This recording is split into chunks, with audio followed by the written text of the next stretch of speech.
अखंड स्थितीचा निर्धारो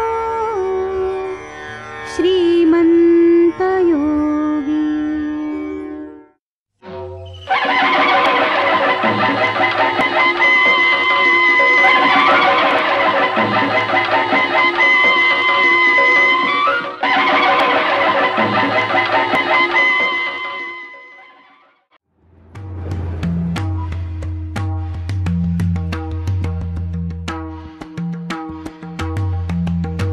यवन माजले होते, देवाला खुशाल पायदळी तुडवत होते, देवळं फोडत होते, गुलामासारखे लोकांना राबवत होते, दिसेल त्याला बाटवत होते, जंगली माजलेल्या लांडग्यांसारखे लोकांच्या मागे लागत होते आणि लोक मात्र भित्र्या सशासारखे लपून बसत होते।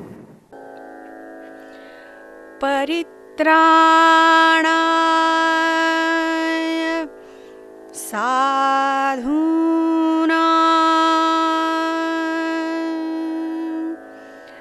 विनाशाय च दुष्कृतां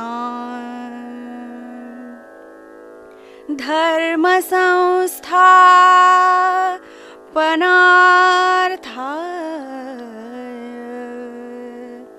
संभवामि युगे युगे। जेव्हा जेव्हा पृथ्वीवर जुलूम वाढेल तेव्हा तेव्हा परमेश्वर जुलूम नष्ट करण्यासाठी अवतार घेईल। शिवनेरी गडावर अशाच एका सूर्याचा जन्म झाला।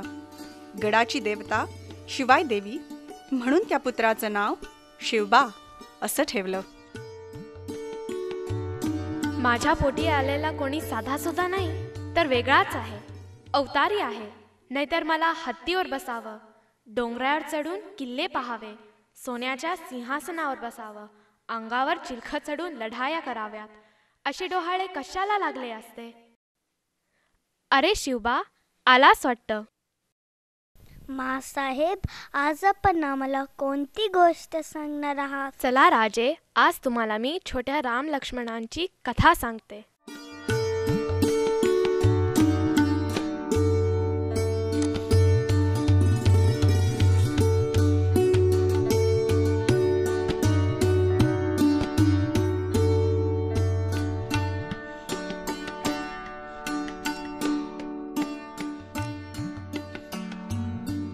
अशा रीतीने वशिष्ठ ऋषींच्या यज्ञात विघ्न आणणाऱ्या राक्षसांचा इवल्याशा राम लक्ष्मणांनी संहार केला। आपली मंदिरं तोडणं बटनचं कोणीच कसं आवडत नाही, त्या लोकांना फक्त भिऊन बसायला आवडतं। राम माझ्या एवढाच होता ना, बघ मला पण द्या तलवार। आम्ही पण त्या राक्षसांचा नाश करून टाकतो आणि आम्ही जातो राजांबरोबर। जरूर जाल, पण अजून थोडे मोठे व्हा। चला।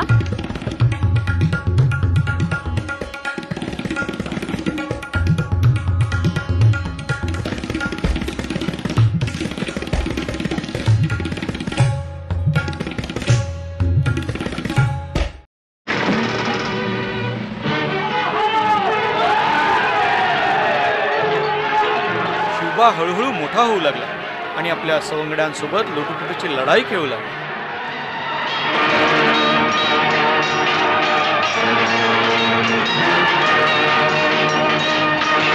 राजे, तिन्ही सांज झाली, आता घरी यावे।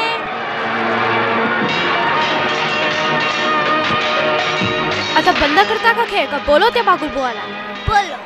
बोलो त्या बागुलबुवाला, आताच त्याची खांडरी करून टाकतो। आई भवानी, माझं म्हणणं ऐकलंस ग? आता अर्जुन नक्कीच महाभारत घडवेल। चला।